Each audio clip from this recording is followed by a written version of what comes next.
मंगलम भगवान वीरो मंगलम गौतमो मुनि मंगलम कुंद कुंदार्यो जैन धर्मोस्तु मंगलम सर्वमंगलमांगल्यं सर्वकल्याणकारिकं प्रधानं सर्वधर्माणां जैनं जयतु शास्त्रं जैनं जयतु शास्त्रं जैनं जयतु शास्त्रं। बोलिए देवादिदेव प्रथम तीर्थंकर श्री आदिनाथ भगवान की जय। 24 तीर्थंकर भगवान की जय। अहिंसा परमो धर्म की जय। षोडश कारण महाकर्म की जय। लोक कल्याण महामंगल विधान की जय। आचार्य गुरुवर श्री विद्यासागर जी महाराज की जय। परम पूज्य 108 आचार्य गुरुवर आर्जव सागर जी महाराज की, आचार्य संघ की जय। नमोस्तुते। श्रद्धालु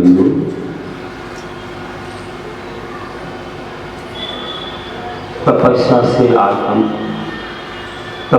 से आत्मा पावन बनती है। स्वर्ण पाषाण को जितना तपाया जाए उतना स्वर्ण चोखा होता है। 16 ताव 16 वाणी का स्वर्ण जैसे तपाना है। चांदी को भी तपाया जाता है। यहाँ के लोग तो लोहे से ज़्यादा मूल्य चांदी और सोने का समझते। कल लोहे की बात हुई तो कम ही लोग आए सामने, लेकिन आज चांदी की बात हुई तो लाइन लग गई। पंडाल देखने तो अंदर आना पड़ेगा, लेकिन रथ तो सब जगह से दिखेगा, सारी जगह दिखेगा। आएगा तो फिर पंडाल में सब आएंगे, लेकिन रथ की महिमा तो बड़ी निराली है। देवता भी देखने आएंगे स्वर्ग से। ये तो वैसे भी देखते हैं यहाँ रहने वाले देवता। कितना महान पुण्य है, पूर्वज देकर के गए हैं और उनका ऋण हम चुका रहे हैं। उनकी कितनी मंगलमय भावना रही होगी कि हमारी पीढ़ियाँ अच्छे कार्य में धन को लगाएंगी। भले कम दे करके गए, लेकिन आपने उसको कितना बढ़ाया, वो बढ़ा करके आज उसे अच्छे कार्य में लगा रहे हैं। उनकी आत्मा को कितना संतोष, कितना आनंद होगा जो अवधि ज्ञान से स्वर्गों से देखते होंगे। धन्य हो रावा नगरी में इतना महान ये अवसर और ये दान की भावना चल रही है। इस प्रकार आज सबकी बात है, आत्मा को तपाना है, तब आत्मा शुद्ध बनती। तो कहा गया है कि समता पूर्वक तपस्या करते हुए सहनशीलता का होना शक्ति तप होना है। कि क्षमता पूर्वक, आकुलता व्याकुलता से नहीं। ये हमारे कर्म का उदय है, ये कर्मों का फल है, ये हमारे द्वारा दिए गए कर्जा कर्जे का ही हमारे लिए आज चुकाने का अवसर आया है। कर्जा लिया था खुशी से, तो खुशी से चुकाना है। तो क्षमता धारण करना कि देखो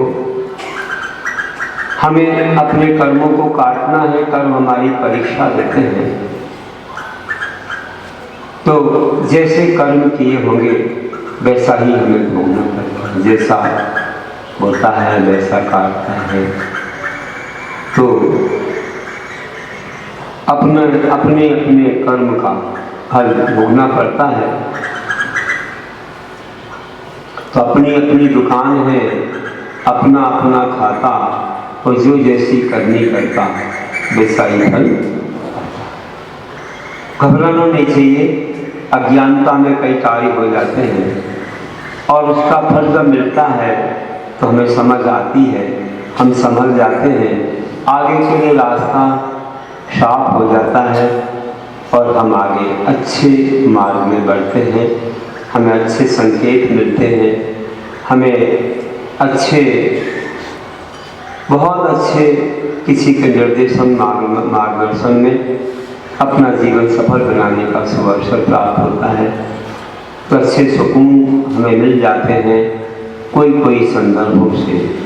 तो बंधु, ऐसा महान इस शुभ अवसर जो हमें प्राप्त हुआ, ये 16 कारण पर्व और उसमें 16 भावना में जो हम आज शक्ति के अनुरूप तब की बात सुन रहे हैं।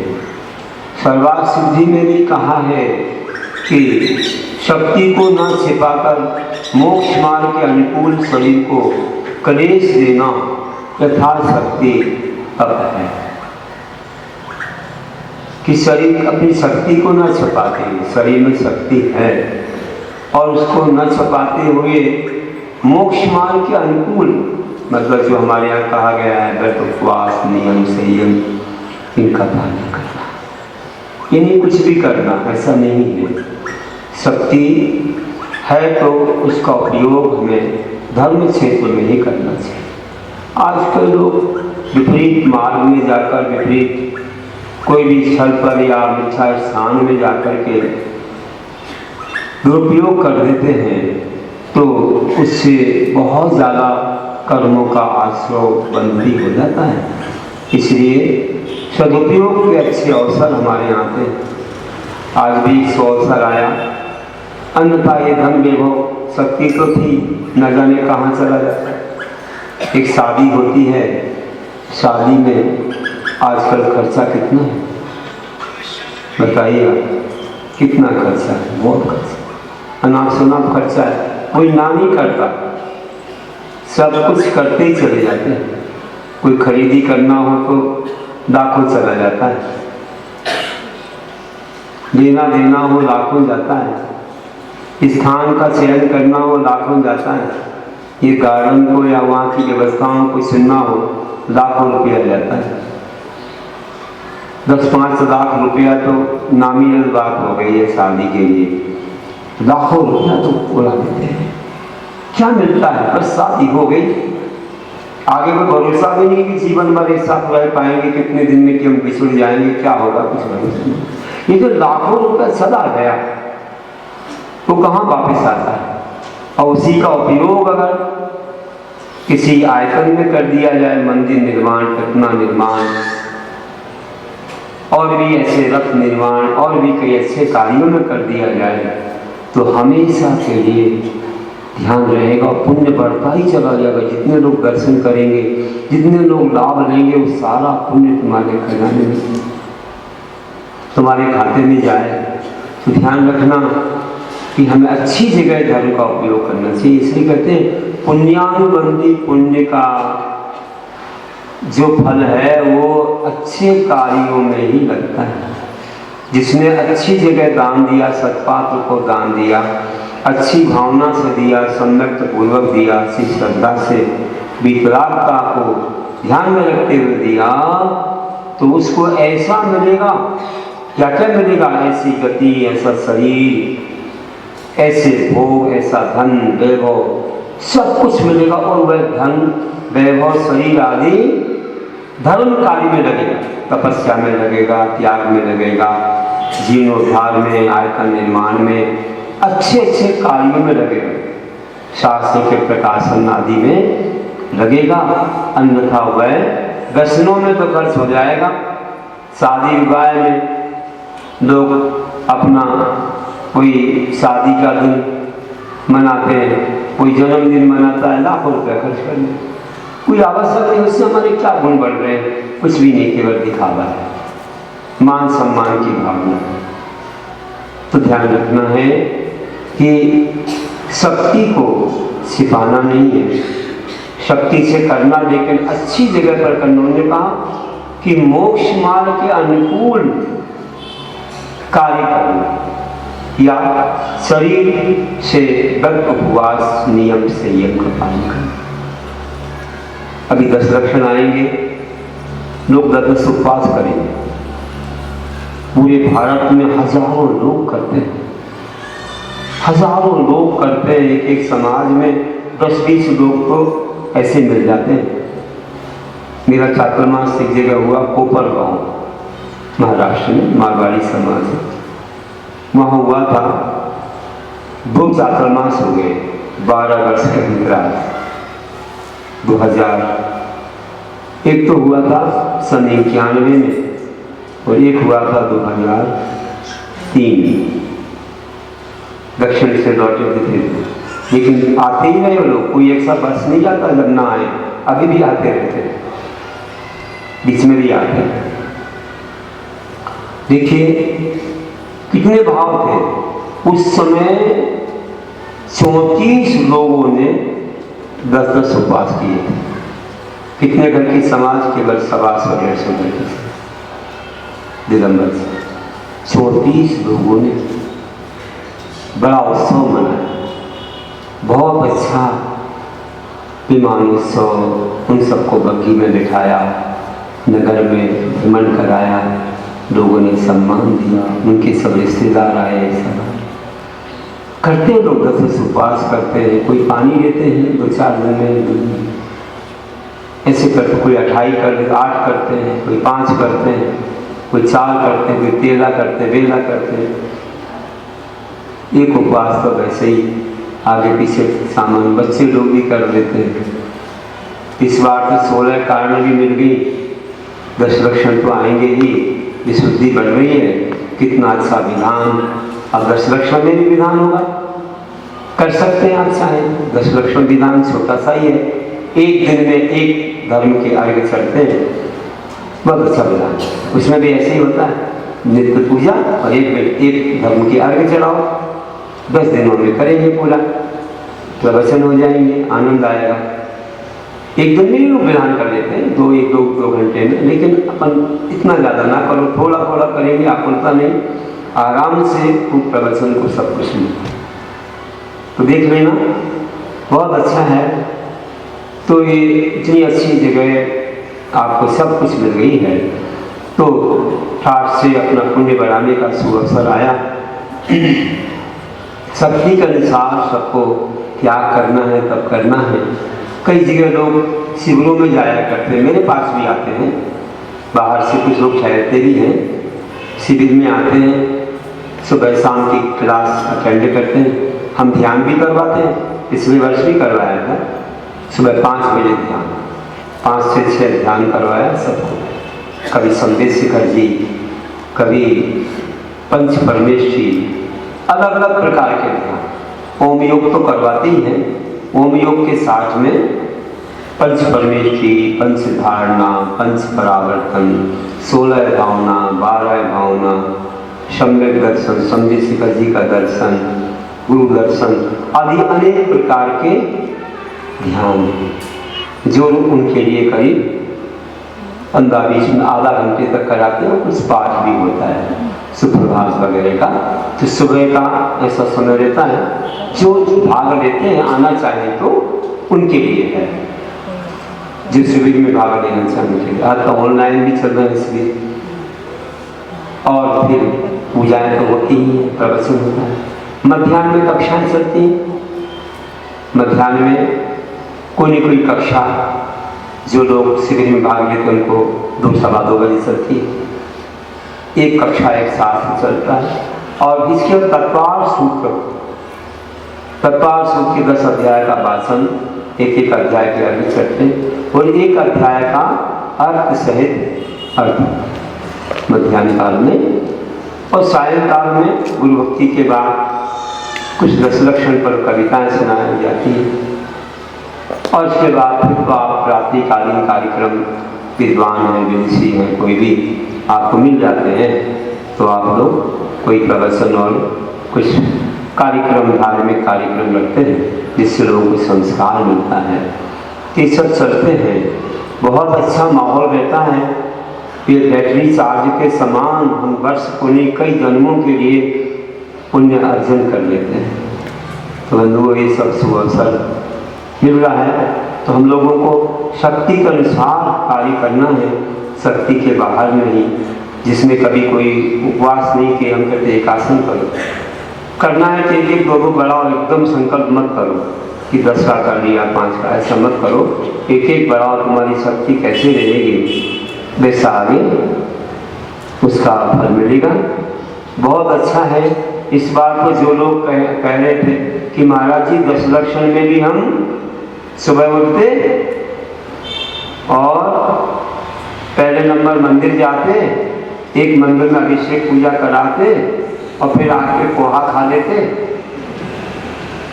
कुछ नाश्ता कर लेते और फिर बाद में दूसरे मंदिर जाते। हमें डर लगता है क्या मालूम भूख से कुछ हो ना जाए। इस बार क्या हो गया महाराज समझ में नहीं आया। इस बार तो ऐसे भाग्य खुल गए कि हम 32 दिन तक एकासन कर रहे हैं। हमारी कैसे शक्ति जग गई, हम 10 लक्षण में नहीं कर पाते थे और हम 32 दिन कर रहे, कैसे कर रहे बताइए। बोले इतना अच्छा लग रहा है और शरीर में कोई कमी नहीं है, शांति और नो टेंशन वाली बात है। खड़े हो जा भाई, मेरे से सुना रहे थे, बोले नो टेंशन 32 दिन चल रहा है एकासन, ऐसा लग रहा है कुछ है ही नहीं मुझे, इतने अच्छे से कर रहे हैं। बहुत लोग कर रहे हैं। कौन कौन 16 कांड कर रहे हैं, हाँ बताओ कौन कौन कर रहे हैं। देखो बहुत लोग 16 कांड कर रहे हैं, पुरुष भी कर रहे हैं, पीछे भी है, बहुत अच्छा।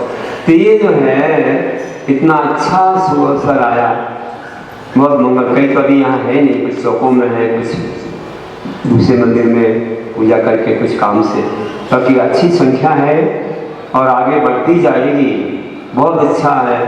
तो देखिए शक्ति को अपन ने उजागर किया है और शक्ति अपनी प्रकट हुई है, तो ये शक्ति बहुत महान है जो आपको ऐसे सुअवसर दे रही है।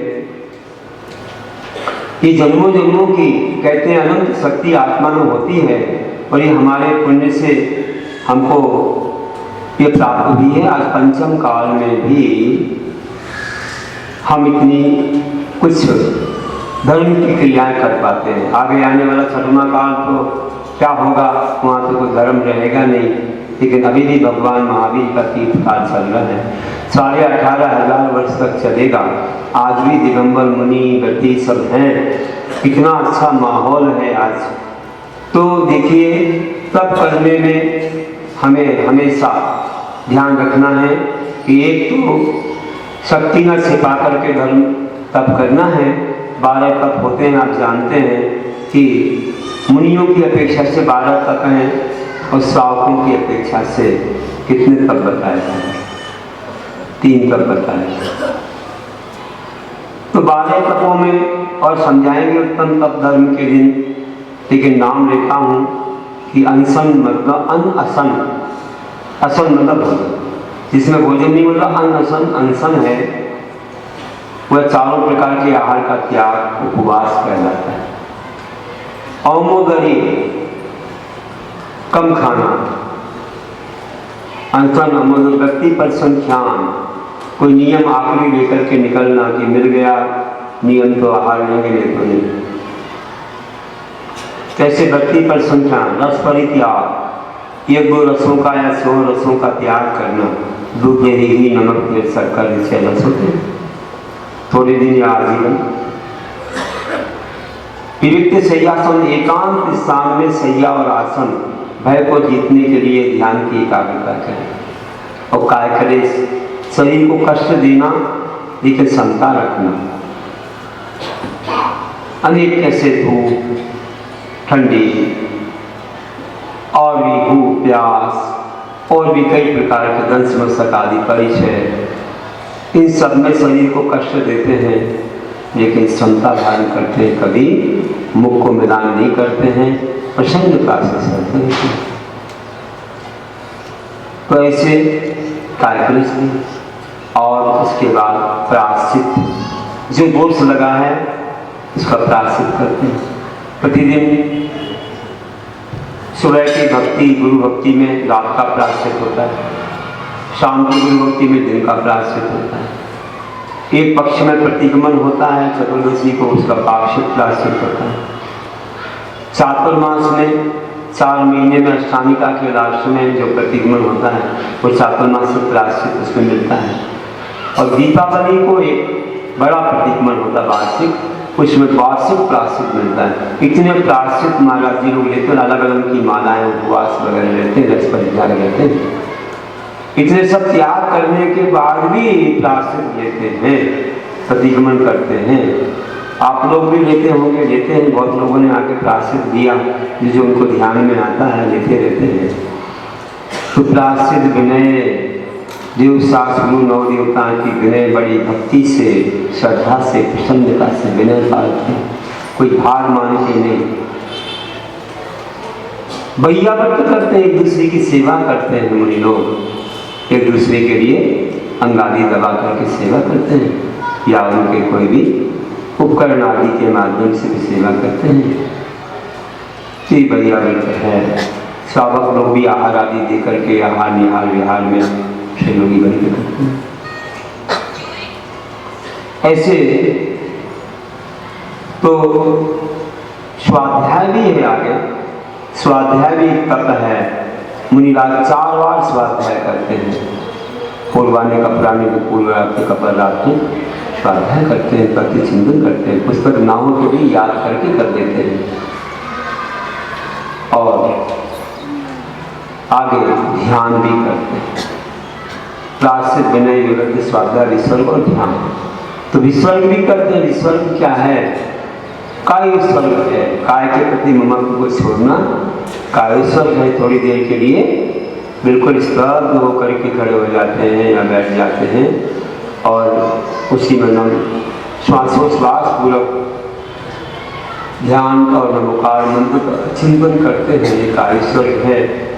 थोड़ी भी क्रिया नहीं करते उस समय, बिल्कुल भक्ति में नहीं होती। और ध्यान है, कोई एकाग्रता का नाम ध्यान है। सामायिक भी ध्यान है, करते हैं। तो सामायिक आदि जो भी धर्म ध्यान है उनकी आवश्यकों में वो सभी करते हैं। ऐसे 12 तप होते हैं। और श्रावकों के तप कौन से हैं? पहले भी मैंने बताया था, जब 60 कर्मों के बारे में बताया था, आज भी बता रहा हूँ। बार बार सुनेंगे तब याद रहेगा। नहीं तो नया कपड़ा है, जल्दी पानी नहीं पकड़ता, सूखा सूखा रह जाता, बार बार ढोना पड़ता है। तो बताया था परमानंदी पंचविंशतिका में श्रावकों के तप कौन से हैं। वहाँ बताया परवस्थ यथाशक्ति भुक्ति त्यागादिकं तपः वस्त्र पूतं पिबेत्तोयं रात्रि भोजन वर्जनम। इस श्रावकों के तप बताया। पर्व दिनों में, पर्व दिन आते हैं यही 16 कारण, 10 लक्षण, अष्टामिका, अष्टमी, चतुर्दशी वगैरह। इनमें यथाशक्ति भुक्ति त्यागादिकं तपः। भुक्ति मतलब भोजन, त्याग करना मतलब उपवास, एकादशी, वस्त्र परित्याग करना। ये एक तप हो गया। एक तप हो गया कि इसमें आपको व्रत उपवास आदि करना। दूसरा तप है वस्त्र पूतं पिबेत्तोयं। वस्त्र से पवित्र जल को पीना। मतलब क्या हुआ? हमेशा, ये नहीं कि पर्व दिनों में पीना है, हमेशा जल छान करके पीना, सना पानी पीना। ये दूसरा तप है। इसमें मेहनत होती है, तपस्या नहीं है। जीवों को छान के वहीं छोड़ना जहाँ से निकाला है, तभी सुरक्षित रहेंगे। दूर पानी लेने जाते हैं लोग। अब आजकल का तो सब ऐसा हो गया कि सुविधाएं बहुत हो गई, फिर ही अब देखो व्रत के दिनों में सब लोग पाल रहे हैं, कोई एक कप पानी पी रहे हैं या प्रतिमाधारी हैं करते हैं। तो छान करके पानी पीना और रात्रि भोजन वर्जनम, रात में भोजन नहीं करना, ऐसे 3 कप बताए। आ गया सबको समझ में, ये तुम्हारे लिए तप हैं। बाकी 12 तप मुनियों के वो भी आप साधना के रूप में करते हो, करना चाहिए, करते हो। कौन कौन से करते हो मालूम है?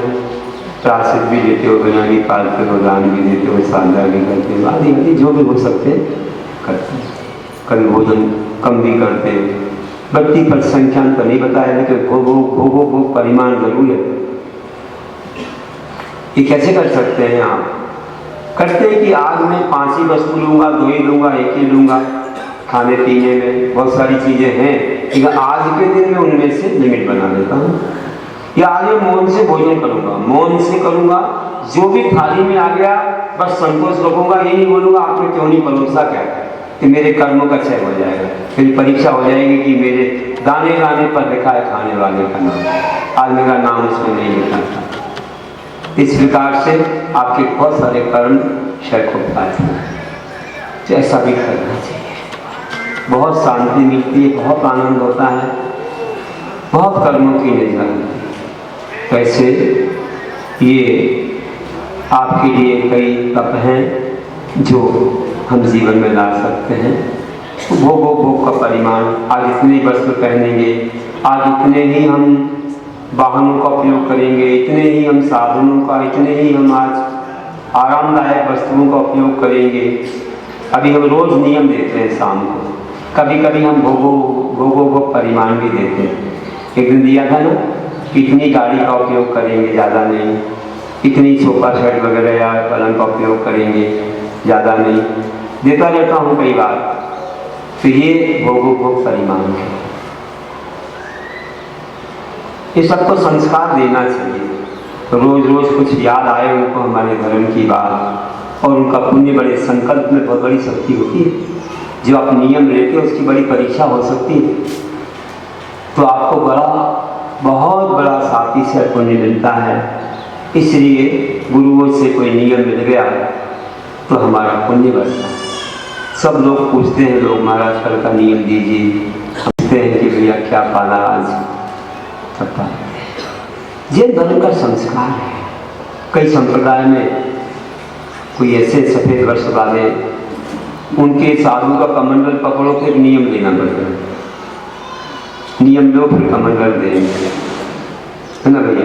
हमारे आहार में नियम पूछ देते हैं महाराज लोग, हम तो प्रवचन में ही भोग में दे देते हैं, हमें पूछना नहीं पड़ता, हम हमारी दुकान भोग में चलते, प्रवचन में हाथ उठवा दिया, दे दिया, बाद में कह के आगे अलग से बता दिया। तो हम तो जो है इस विधि से करते हो। हमारे संग में कोई महाराज जी पूछते हैं, हम नहीं जानते, पूछते हैं, कोई पूछते, जरूरी नहीं है, लेकिन तुम बताओ तो अच्छा लगता है कि जो है त्याग है तुम्हारा। कई लोग को पहले से बोल देते हैं, तमिलनाडु में तो पहले से बोल देते हैं कि रात्रि भोजन त्याग करके, मैंने रात्रि भोजन त्याग किया हुआ है, मैं आहार लूँगा। इरु उन्नामी कातर, ऐसा उनको शब्द है। इरु मतलब रात्रि, उन्ना मतलब ये जो भोजन है तो वो नहीं करते हैं, रात में हम भोजन नहीं करते, उन्ना में ही बोलते हैं। कात मतलब पालन करते हैं, तो हम रात्रि भोजन त्याग का पालन करके आहार देते हैं। जैसे तुम बोलते सोच के आहार देता हूँ, वैसे वहाँ बोलते हैं इरुन्नामिका। आप लोग भी बोल सकते हैं शुद्धि के साथ, रात्रि भोजन त्याग के साथ आहार देता हूँ, बोलो अच्छा लगेगा, है ना भाई। फिर शंका रहती है क्या मालूम, चलिए तो ठीक है। तो ऐसे नियम रोज लेते हैं लोग और बहुत अच्छे से पालन करते हैं। ये हमारी तपस्या है, तो मैंने कहा कि ऐसे उत्साह पूर्वक हमें करना है यह कार्य, और तप में उत्साह का अभाव क्यों होता है? आखिर तप में उत्साह का अभाव क्यों होता है? वो कुछ कारणों से होता है। 4 कारण होते हैं जिससे कि व्यक्ति तपस्या में उत्साह नहीं रख पाता है, तो उसका शक्ति तप नहीं हो पाता है। एक तो अज्ञान है कि हमें मालूम नहीं तप का महत्व क्या है, इसे उत्साह नहीं आता है। कोई कर रहा सो कर लिया, नहीं तो नहीं किया, ये नहीं क्या, हमें तो करना ही है। कोई कितना मना करे कुछ करे तो हमें करना ही है, कितनी कठिनाई आए तो हमें करना ही है। तो ये है ज्ञान। और प्रमाद से भी होता है। ज्ञान है सब, लेकिन कौन करे, क्या करे, कौन सहे, कौन कष्टों को सहे, ऐसा है। तो प्रमाद आता है, प्रमाद की वजह से व्यक्ति उत्साह नहीं ला पाता है। और इसके अलावा मान कसाय रहती है। मान कसाय से भी व्यक्ति आगे नहीं बढ़ता। शर्म आती, शर्म, उपवास करे शर्म आती है। कसम कैसे कोई हमको पंडित कर देगा, कोई ज्ञानी कर देगा, कोई कहे जाओ दीक्षा ले लो, तो तुम सब करने लग गए। तो ऐसा मुझे किसी दृष्टि से देखेगा करके शर्म आती, इसलिए वो नहीं करता। ये मानी कसाय तो है, शर्म क्यों खाना है? शर्म खाना भी मान कसाय है। और एक है अनास्था भाव। आस्था नहीं है कि इससे कुछ मिलेगा, कर्म निद्रा होगी, पुण्य मिलेगा, सदगति मिलेगी क्या, इसलिए भाव ही नहीं होता, आस्था नहीं है। कौन बन जाते हैं लोग? चार्वाक बन जाते हैं। चारुवाक और चार्वाक, अच्छे बोलने वाले। आज के मत वाले लगभग मिथ्यात्व वाले चार्वाक हैं। चार्वाक का मत क्या है? चार्वाक का एक श्लोक है कि यावत जीवे सुखम जीवे। क्या बोल रहा हूँ? कि यावत जीवे सुखम जीवे ऋणम कृत्वा घटम पिबेत भस्मीभूतस्य देहस्य पुनरागमनम कुतः। समझे आप क्या बोल रहे हैं? एक बार और बोलूंगा, क्लियर से बताऊंगा। यावत जीवे सुखम जीवे, जितना जीना है सुख से जियो।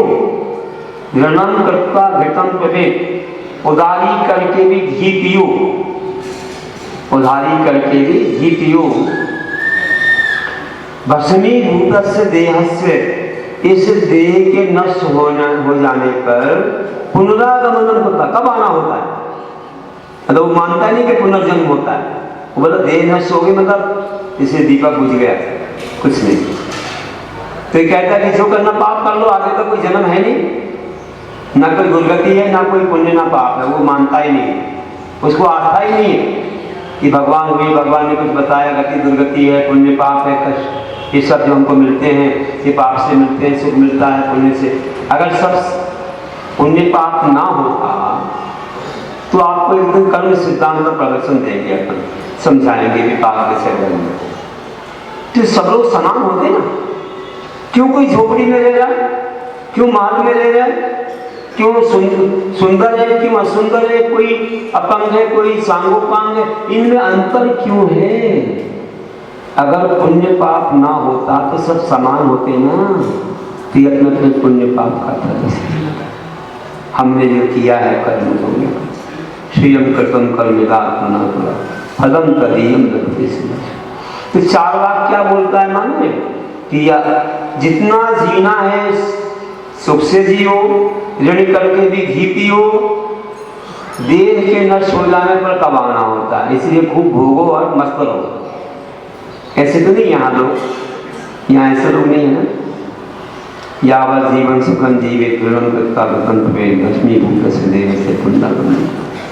तो ये अनास्था वाले लोग जो रहते हैं ना, वो कभी तपस्या नहीं कर पाते हैं, उन्हें मालूम नहीं कि अच्छा फल मिलता है। चलिए ये बातें हो गई, अपन ने थोड़ा समझ लिया। आज पंचम काल में भी कितना बड़ा हमारे लिए तप करने का प्रभाव है, मिलता है। मैंने कहा था आज जो अनुव्रत धारण कर लेते हैं, मात्र श्रावकों के व्रत पालते हैं, कहाँ जाते हैं? आचार्य संबंध स्वामी ने कहा है, ध्यान से सुन लेना, बहुत अच्छा बताया। पंचानुव्रति निधियो नृतिकमना भवन्ति स्वरलोकम यत्तावदिरष्टु गुणा दिव्य शरीरं च लभन्ते। 5 अनुव्रत रूपी निधियां जो प्रतिमाधारी बन जाते हैं, अनुव्रत हैं, वे क्या फलती है? फलन्ति स्वरलोकम, देवलोक को फलती है। बेमानव देव बनता है वो जाकर के। अगर मुनि बने तो मोक्ष भी हो, लेकिन पंचम काल में तो किसी को मोक्ष है नहीं, चाहे महाव्रती हो चाहे अनुव्रती, सब स्वर्ग ही जाएंगे। तो वहां जाकर के स्वर्गलोक को फलती है, ये अनुव्रत स्वर्गलोक को देते हैं। और 5 अनुव्रत की निधियां बोलते हैं स्वर्गलोक को फलती हैं। यत्रावधि अष्टगुणा, यत्र जहां अष्टगुणा 8 गुण में 8 रिद्धियां प्राप्त होती हैं। अनिमा, महिमा, गरिमा, लघिमा, कामरूप आदि अनेक रिद्धियां प्राप्त होती हैं। छोटे बड़े रूप बना लो, कई रूप बना लो। सौदर में 170 रूप बना लेता है, 170 समुद्र में बैठ जाता है, और भी ज्यादा बना सकता है। कोटि कोटि नीली देवियां होती हैं, इतना रूप बना लेता है। और अवधि ज्ञान प्राप्त होता है। अवधि मतलब अवधि ज्ञान प्राप्त होता है, जो पूर्व जन्म का याद आ जाता है, कई जन्मों की बात जान सकते हैं। यहाँ भी देख सकते कौन बैठे, कौन प्रवचन सुन रहे, कौन नहीं सुन रहा, कौन दुकान में बैठे, कौन नाश्ता कर रहे, कौन कहाँ घूम रहे, कौन बातें कर रहे, कौन सुन रहे कि नहीं सुन रहे, सब जान जाएंगे। तुम लोग सावधान बैठा करो, समझ से आया करो। ये तुम्हारे पूर्वज ऊपर से देखेंगे तो अवधि ज्ञान भी होता है। अवधि ज्ञान से जानते जन्म हो गया भगवान का, कि क्या हो गया गर्भ में, कि क्या पंचकर्म चल रहे हैं। दिव्य शरीरम सदभ्यंते, दिव्य शरीर क्या? सप्त धातुओं से रहे, जो बूढ़ा नहीं होता, कोई रोग नहीं आते, जवान के समान बना रहता है हमेशा, ऐसा शरीर प्राप्त होता है। ऐसी बात आचार्य संबंध स्वामी ने कही कि 55 निधियों नर्तिकमणा, मतलब अतिचार से रहते का पालन करते हैं, जो फलन्ति स्वरलोकम यत्रावधिरष्ट गुणा दिव्य शरीरम चलते। और मुनि बन जाए तो एक भाव में मोक्ष जाने की शक्ति पा लेते हैं। आज भी सर्वासिद्धि नहीं जा पा रहे, क्योंकि संगन चाहिए, एक भाव अवतारी होता है, साक्षात मोक्ष नहीं, एक भाव में मोक्ष जा सकते हैं। कौन, कैसे? तो आचार्य पुण्यदेव ने कहा है कि भरे दुष्म काले ब्रह्मज्ञानम हमेशा उससे दोन्ते देवत्वम तत्प्रत्युवाद निपुण। आज भी भरत क्षेत्र के पंचम काल में साधुओं को धर्म ध्यान होता है। अच्छे धर्म ध्यान से अपने आत्मा के स्वभाव में स्थित होकर संलेखना से मनन करके लोकांत पद पा लेते हैं। लोयल के देवत तत्चुआ, वहां से मरण करके मनुष्य पर्याय पाके चौथे काल में मुनि बन के निर्विघ्न जलती और मोक्ष चलती। द्वादशांग के पाठी होते हैं, उनकी देवियां नहीं होती, वे पंचगणा में इसमें नहीं आते, केवल भगवान की दीक्षा में आते हैं। दीक्षा के पहले आधम ने महान बोल के डबल वस्त्र में होते, ब्रह्म ऋषि कहलाते हैं, देवर्षि कहलाते हैं। ये भाव में 8 सागरों को मात्र की आयु है तो मोक्ष चल जाते हैं।